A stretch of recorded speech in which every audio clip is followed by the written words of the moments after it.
morning, y'all. My name's Joe. Welcome back to another episode of Zfighterperformance Garage. For today's build, we are not working on our 2000 Dodge Viper GTS because we are unfortunately waiting on some parts. Yeah, I know. Last time we were waiting on parts, it was a month before we could touch the car again, but hopefully this won't be the case. We are waiting on a fuel tank as well as some fuel lines and a closeout panel. If you don't really know what I'm talking about, please go see our rebuilding 2000 Dodge Viper GTS Part 8. I kind of cover on what we're going to be doing to fix our fuel leak issue on that car. So since we're not working on the Dodge Viper, we are heading out to our shop to work on our blue 1971 Datsun 240Z CP vintage race car. We're going to be tearing down the old suspension, and we did order some coilovers. They're already complete. Unfortunately, we're not going to be going through the process of how to build the coilovers like we really wanted to, mainly because the gentleman that we purchased these from, shout out to him, he gave us an excellent price on these, and we were trying to crunch the numbers, and as far as price goes and hours go, we saved a bunch of time and a bunch of money. And like we've alluded several times, budget build, DIY. So we're actually going to be using these on our Datsun 240Z. I'm sure we'll cover in another episode on how to actually build coilovers, but we will touch a little bit in today's video on how ours came into fruition and how they were completed. I'm not going to go into too much in depth with them, but just so that way you know kind of how they were built. So hopefully you like today's video. Okay, so here are our coilovers. Yes, they are used, but we got a very, very, very good deal because they're already done, and that's kind of going to save us a lot of time and a lot of money. But anyway, so basically what they did is they cut the original strut tube here, left about 2 to 2.5 inches, 2 1/4 inch, just depends, and then they welded on this adapter strut tube, and then they screwed in the sleeve, which goes all the way down inside of here to allow this to lower. Then of course you have your strut or the shock absorber that's inside of it, and you have your springs. Also has some pillow mounts, so that way we can adjust the camber without having to cut and install some welding camber plates, which is good. Save us a little bit more time and money there as well. So what we're going to do right now is go ahead and clean these up, probably tape them off, repaint before we actually throw them on the car. And also we have this side has already been taken off from the previous owner. I'm going to take that off, jack up the back end, and remove the rear suspension from the back as well.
We just wrapped up removing the front suspension on our Datsun 240Z CP vintage race car.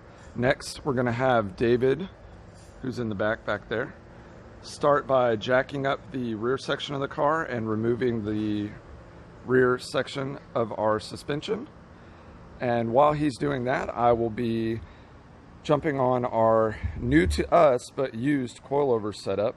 We're going to go ahead and repaint the strut tube housings that you see, and we're also going to be removing those because with the brake upgrade that we're going to be doing for our race car, they're not needed. We're going to be running a 1984-85 Nissan 300ZX non-turbo rotor with a Toyota truck caliper. So that's the setup we're about to do, so let's get to it.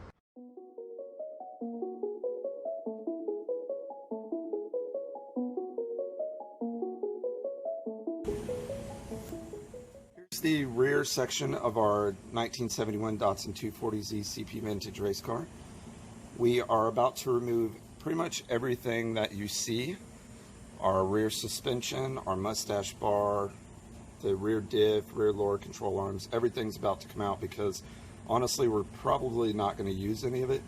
We're more than likely going to get some adjustable lower control arms, a welded or a limited slit differential, and the stuff that's on there, like you can see, is rusted. We're probably going to blast it, paint it, and or powder coat it and reassemble it once we have our rear end in. So let's get to it.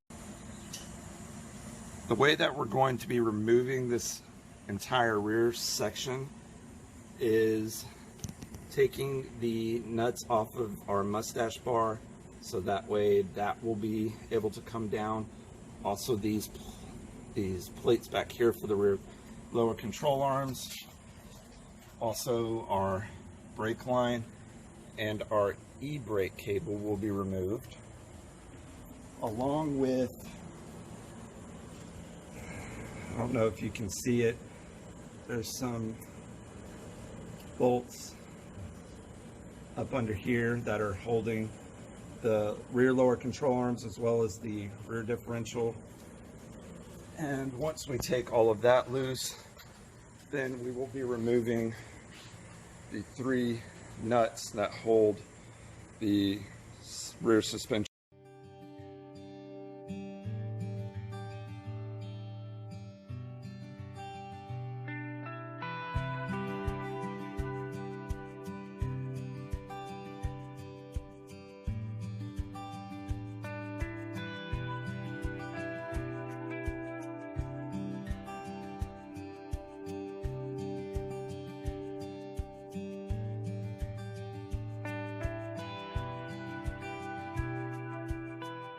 Going to do now, we have taken the nuts off of both sides of our mustache bar, as well as taken off the brake lines. So now we're focusing on our e-brake line. The way to remove this for the Datsun is this Carter pin. You're going to bend these tabs back straight, pull this Carter pin out, pop this out. Once that's popped out, remove this clip, and then this should be freed up. We're going to go ahead and do that on both sides.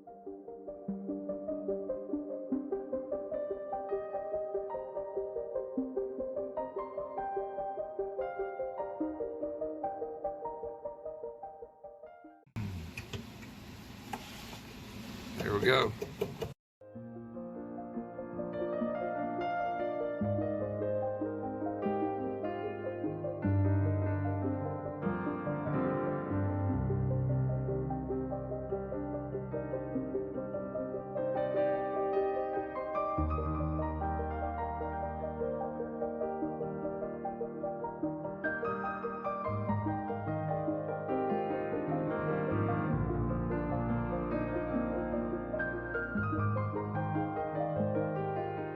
Go ahead. You ready?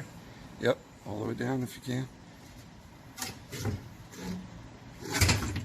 All right.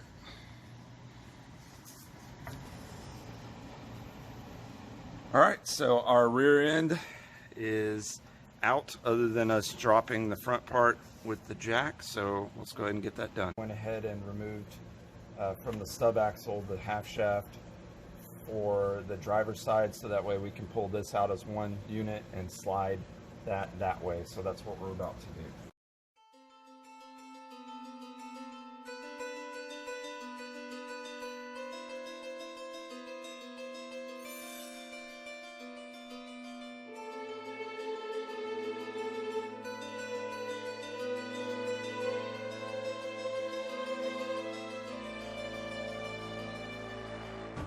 Successfully removed the entire rear section of our 1971 Datsun 240Z, and now we're going to work on cleaning up our coilovers, which are right over there, and go forward.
We have finally wrapped up with what we were doing today.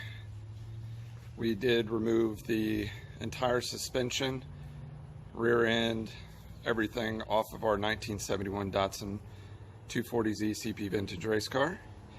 And we just finished up throwing down our paint on our coilovers. So next time, hopefully we can get these installed